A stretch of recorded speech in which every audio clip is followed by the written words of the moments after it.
বাসা থেকে রাগ করে চলে এসেছি।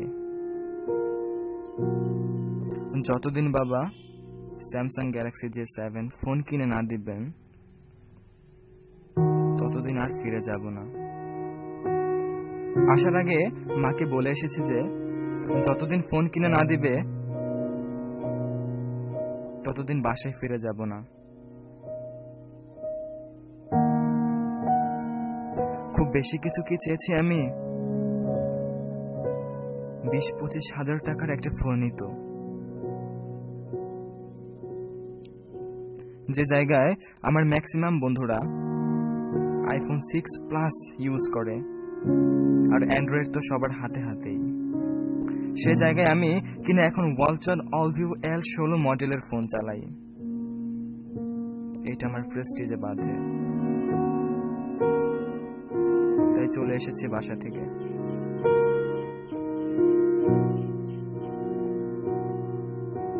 এখন স্টেশনে বসে আছি, উদ্দেশ্য নানুর বাসা। কারণ ওই বাসাটা ছাড়া আমি আর কোনো জায়গা চিনি না। ছোটবেলা থেকে একা কখনো কোথাও যাইনি,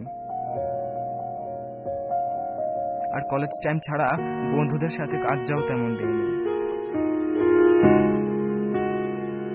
আমার সমাজ আমার বন্ধুদের মধ্যে সীমাবদ্ধ। আমি ইন্টারমিডিয়েট সেকেন্ড ইয়ারে পড়ি। বাসা আর কলেজ পর্যন্তই আমার আসা যাওয়া, এর বাহিরে তেমন কিছু চিনি না আমি।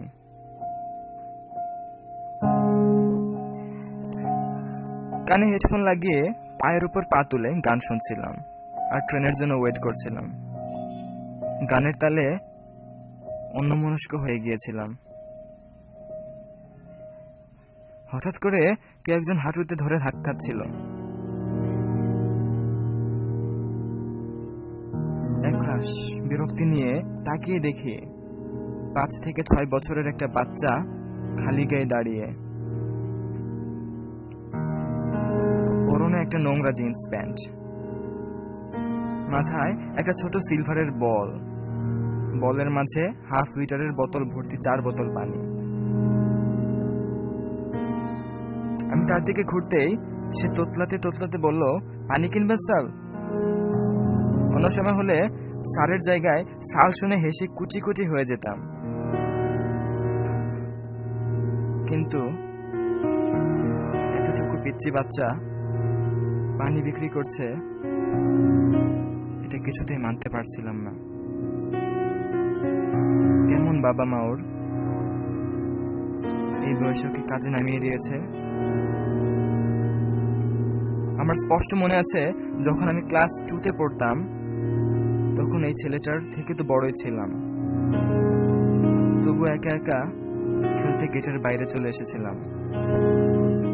মা বাবা আমাকে কিছুক্ষণ খুঁজে না পেয়ে যখন গেটের বাইরে এসে দেখলো যে আমি খেলা করছি, তখন মা হাউমাউ করে কেঁদে আমার বুকে জড়িয়ে কান্না করেছিলেন, আর বাবাও হাতের উল্টো পিঠ দিয়ে চোখ মুছেছিলেন।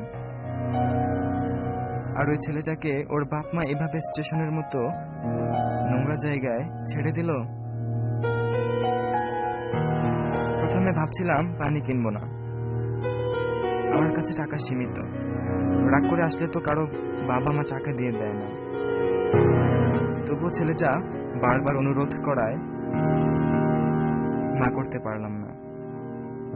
অবাক হচ্ছিলাম ছেলেটার অনুরোধ করার স্টাইল দেখে। ওর বাবা মা আছে কিনা জানি না, তবে যার কাছে থাকে নিশ্চয়ই ওর গার্জিয়ান ওই টেকনিকটাকে শিখিয়ে দিয়েছে।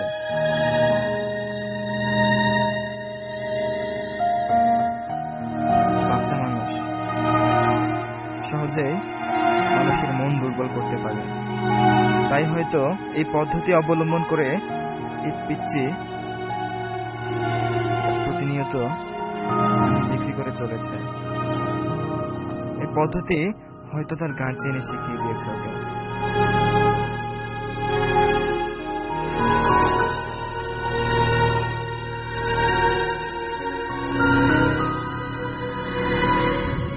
যখন ট্রেনে উঠলাম, দেখলাম 8-9 বছরের একটা ছেলে সিঙ্গাড়া পুরি ডেকে ডেকে বিক্রি করছে। ছেলেটা ভুলবশত একজনের পায়ে পাড়া দেওয়ায় লোকটা ঠাস করে ছেলেটার গায়ে একটা থাপ্পড় বসিয়ে দিল।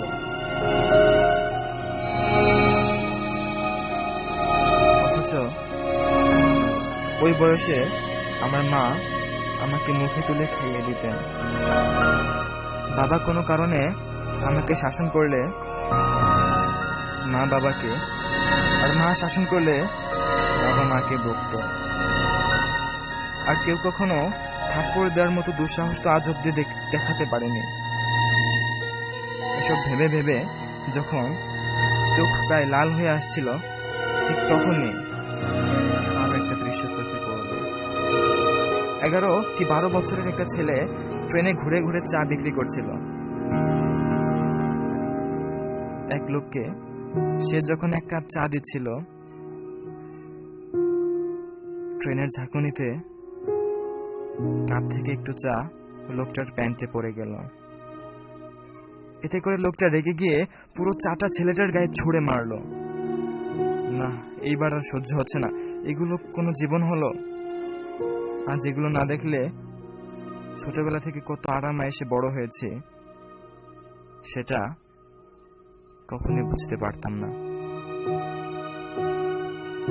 এই ছেলেগুলোর হয়তোবা বাবা মা নেই, আর থাকলেও হয়তো দারিদ্রতার কারণে তারা নিজেদের সন্তানদের স্কুলে যাওয়ার বয়সটাকে কাজে নামিয়ে দিয়েছেন। আর আমার বাবা মা তো আমাকে শরীরের রক্ত মাংসের মতোই নিজেদের অস্তিত্বের সাথে আটকে রেখেছেন আমাকে। উপরে আল্লাহ আর নিচে বাবা মা ছাড়া আর কখনো কারো মুখাপেক্ষী হতে হয়নি আমাকে।